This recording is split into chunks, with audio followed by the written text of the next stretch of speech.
예, 권영석 의원입니다. 우선 우리 임광현 후보자님 그 지명을 다시 한번 축하드립니다. 감사합니다. 이게 국세청장은 임기가 따로 없죠, 그죠? 예. 예, 근데 통상은 어느 정도 합니까? 한 2년 합니까? 예, 평균 그 정도 되는 예, 것으로 예. 알고 있습니다. 그러면은 저 앞으로 총선이 그 3년 뒤니까 이게 총선 시기하고 이렇게 뭐 잘 맞을 수도 있겠네요, 그죠? 이제 제가 왜 이 얘기를 드리냐면 제가 뭐 여기서 세무법인 선택에는 안 돌아가겠다고 분명하게 얘기하셨지만 제가 서면지를 비슷하게 2개를 했어요. 그 임기를 마치신 다음에 그 세무법인 선택에 돌아가겠냐 그랬더니 분명하게 안 돌아갔다고 안겠다고 얘기를 하셨어요. 또 한 가지는 이거 그 임기를 마친 다음에 정치를 또 하겠냐 그랬더니 거기에 대해서는 같은 이 형식의 질문인데 현재 후보자고 나중에 된 다음에 일이기 때문에 제가 지금 답변 드릴 수 없다. 뭐 이렇게 뭉뚱그려 얘기를 했단 말이에요. 근데 이건 뭐 들어갈 생각도 있다는 얘기입니까?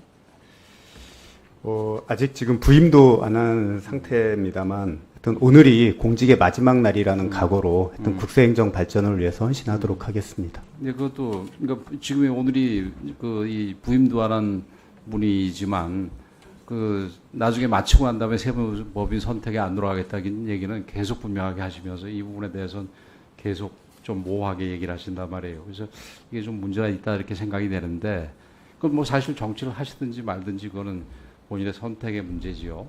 문제는 지금 잘 아시다시피 우리 임 후보자가 정치인을 하다가 국세청장이 된 첫 케이스고 또 그런데 앞으로 이게 다시 또 정치를 하게 될 생각이 있다면은 이게 정치적인 외풍에서부터 이게 자유롭겠어요? 거꾸로 오히려 영합할 가능성도 있는 거지. 안 그렇습니까?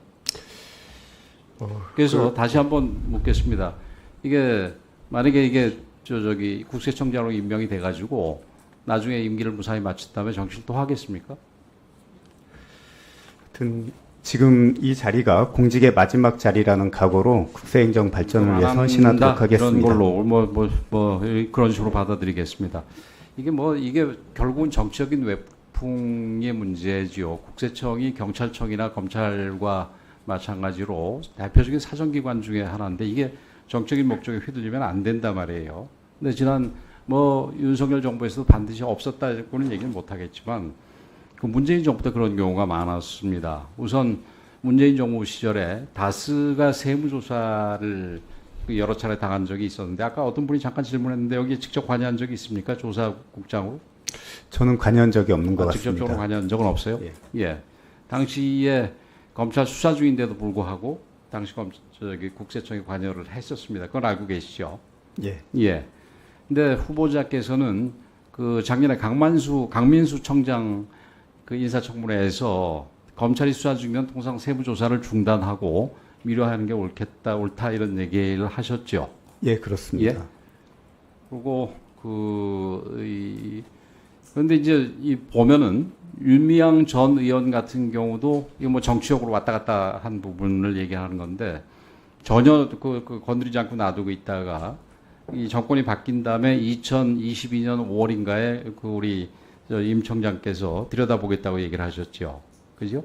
그렇게 얘기하신 적 있죠? 차장인가의 입장에서. 좀 빨리 대답을 해주세요. 예, 그런 기억이 없는 것 같은데 한번 제가 찾아보겠습니다. 예. 그 문재인 정부에서 2018년 10월하고 2019년 2월 정부와 유치원 간 정책을 두고 갈등이 있었을 때 그 유치원 공공성 강화 관계장관 간담회 혹은 관계부처 회의를 유은혜 당시 장관이 소집한 적이 있었습니다. 근데 그 당시에 유은혜 그 장관이 노골적으로 이 사립 유치원들에 대한 세무조사 협조를 요청을 했고 당시에 한승희 국세청장이 정밀하게 검증하겠다고 화답을 한 적이 있었습니다. 그거 알고 계시죠? 예, 그거는 언론을 통해서 그때 봤습니다. 예. 어떻게 생각하십니까? 저는 정책의 수단으로서 세무조사는 그 국세행정 목적으로만 이용되어야 한다는 것이 제 소신입니다. 알겠습니다. 예, 그렇게 반드시 좀 지켜주시고. 근데 이재명 대통령께서 취임을 하셔서 잘 되길 바라지만 이게 정말 걱정이 되는 부분이 있어요. 이분이 그 세무조사에 대한 인식이 어떤 거냐면은 2020년 4월 도지사 시절에 그 배달의 민족 당시에 대한 이 배달료 꼼수 인상의 비판이 제기되니까 공공연하게 세무조사하겠다고 압박을 했어요. 알고 계시나요? 아니요. 예. 2020년 5월 한 달 뒤죠. 그 이제 역점으로 추진하는 게 지역화폐 아닙니까? 이재명 대통령이. 그 차별 관련해 가지고 그 지역화폐 차별 관련해서 자영업자 간담회에서 세무조사를 하겠다는 식의 공갈을 한 적이 있어요. 그리고 조금 있다가 페북을 통해서 15개 업소에 대해서 그 세무조사를 하겠다고 발표를 한 적이 있었습니다. 이건 알고 계시나요? 아니요. 그거는 네, 이런 거는 좀 알고 계실 필요가 있을 것 같아요. 그래서 지금 얼마든지 이재명 대통령이 이렇게 노골적으로 안 하더라도 이 정치적인 목적의 세무조사를 할 수 있다고 생각을 하는데 이게 우리 임광현 그 후보자 이런 만약에 지시가 있으면 막아내겠습니까? 그런 지시가 없을 것으로 믿습니다. 또 우리 이 대통령께서는 그 올해 7월 3일 날 공무원은 선출된 권력의 의사에 따라야 하고 따르지 않으면 바꾸면 된다. 이 말 안 들면 자르겠다는 얘기인데 이게 직을 걸고 버틸 수가 있겠어요? 만약에 그런 일이 있으면? 예, 하여튼 원칙을 지키도록 하겠습니다. 예. 근데 좀 걱정스러운 게 그 우리 후보자의 트랙 레코드가 그렇게 좋지 않아요. 금투세에 대해서 그 후보자의 소신은 그 이 폐지를 강력하게 반대하는 입장이지 않았습니까? 예. 그죠? 근데 당론이 이 폐지가 결정이 되니까 그냥 따랐어요. 맞죠? 그건 맞죠. 그 당시에 금투세 폐지에 대해서 자기 소신이 다르다고 끝까지 반대한 분들도 있었어요. 당론하고 달리.